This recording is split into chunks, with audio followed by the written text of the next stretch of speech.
Под стук колес лето придает ценам ускорение.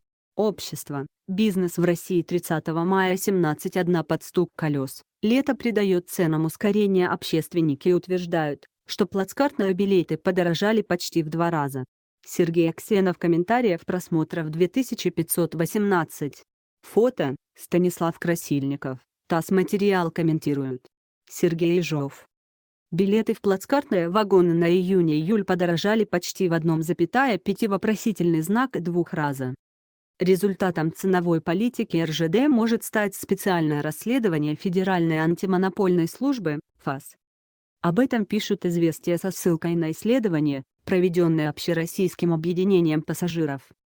По информации издания, среди исследованных направлений сильнее всего подорожали билеты из Москвы в Калининград на 100% и Адлер на 97%.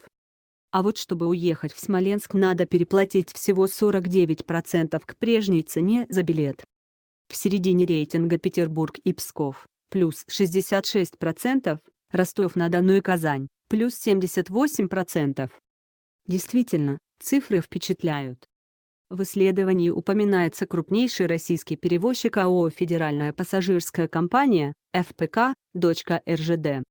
Гендиректор ФПК Петр Иванов все отрицает, утверждая, что тарифы в плацкарте на 2019 год устанавливались государством и с конца прошлого года не менялись. Отметим, что в исследовании Общероссийского объединения пассажиров направления и даты для изучения были выбраны случайным образом, хотя и с учетом такого, например, фактора, как будний или выходной день. Очевидно, говорить о социологической точности такого подхода вряд ли можно. Читайте также: деньги умерших пенсионеров при кармане ТНПФ. Граждан заманивают в негосударственные фонды снижением пенсионного возраста. Ради чистоты эксперимента СП провела свою проверку.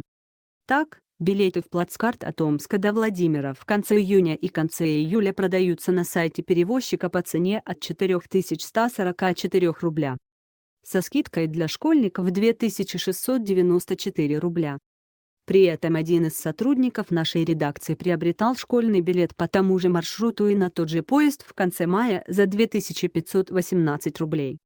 Некоторый рост цен на билеты, наверное, возможен в связи с тем, что РЖД остается крупнейшим работодателем в стране, обеспечивая работой сотни тысяч россиян.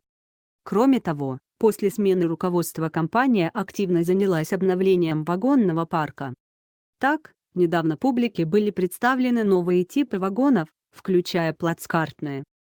При прежнем руководителе госкомпании Владимире Якунине картина была иной.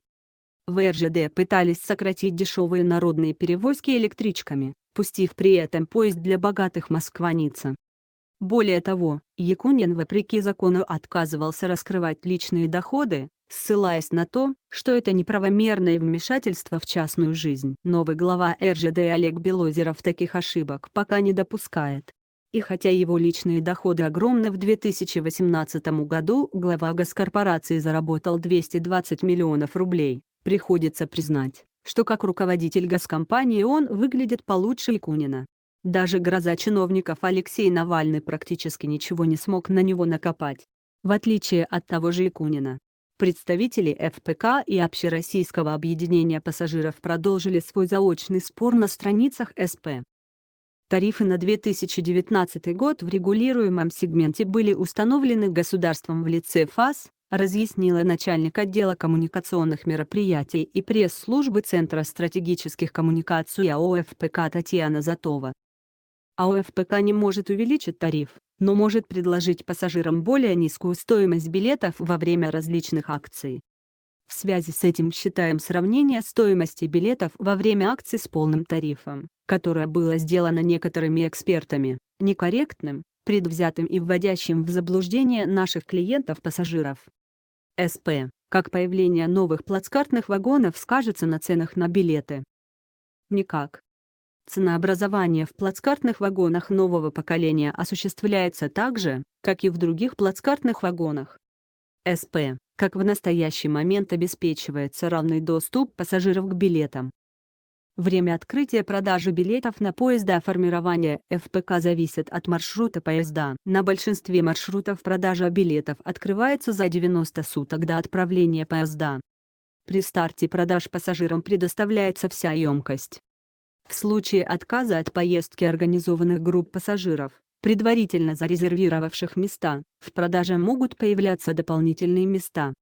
Специалисты компании регулярно проводят мониторинг количества свободных мест и в случае дефицита мест и наличия технической возможности в составы поездов включают дополнительные вагоны или назначают дополнительные поезда.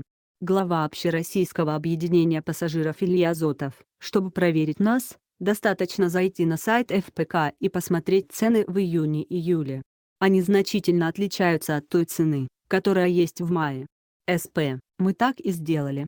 Сравнение цены на один случайный рейс показало совсем небольшое расхождение. В нашу организацию поступило немало обращений россиян о росте цен на билеты. А в прошлом году таких обращений не было.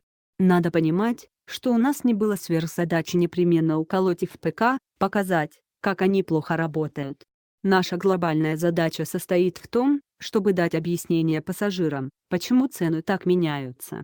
Потому что плацкартный билет – это зачастую единственная возможность для многих в нашей стране куда-то поехать. Это наиболее доступный вариант, государство здесь влияет, и именно поэтому мы анализируем это направление. СП. Заметно, что критика со стороны вашей организации нервировала ФПК. Они даже запросили у вас данные вашего исследования.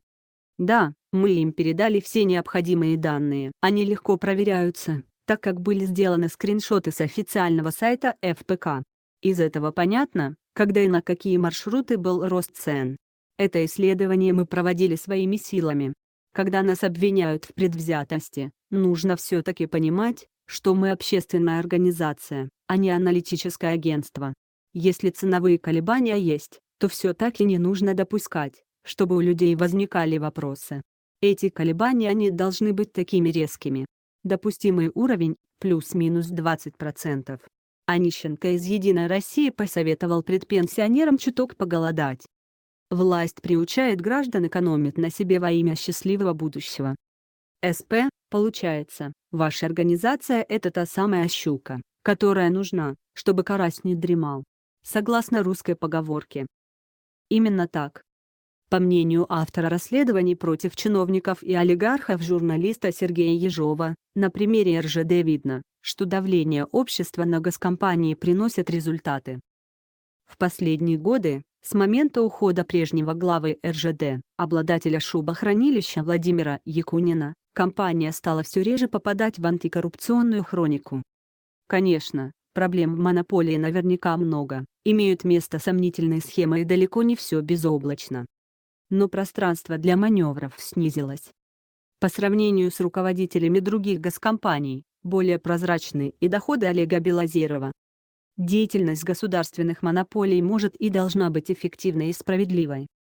Но это возможно только при условии сильного общественного контроля. Поэтому если в ближайшее время появятся какие-нибудь журналистские расследования относительно РЖД, это пойдет только на пользу компании и будет способствовать ее очищению. Новости экономики, дорожные миллиарды, распилили или просто профукали. Бизнес в России. В Минтруде назвали самые востребованные профессии в России.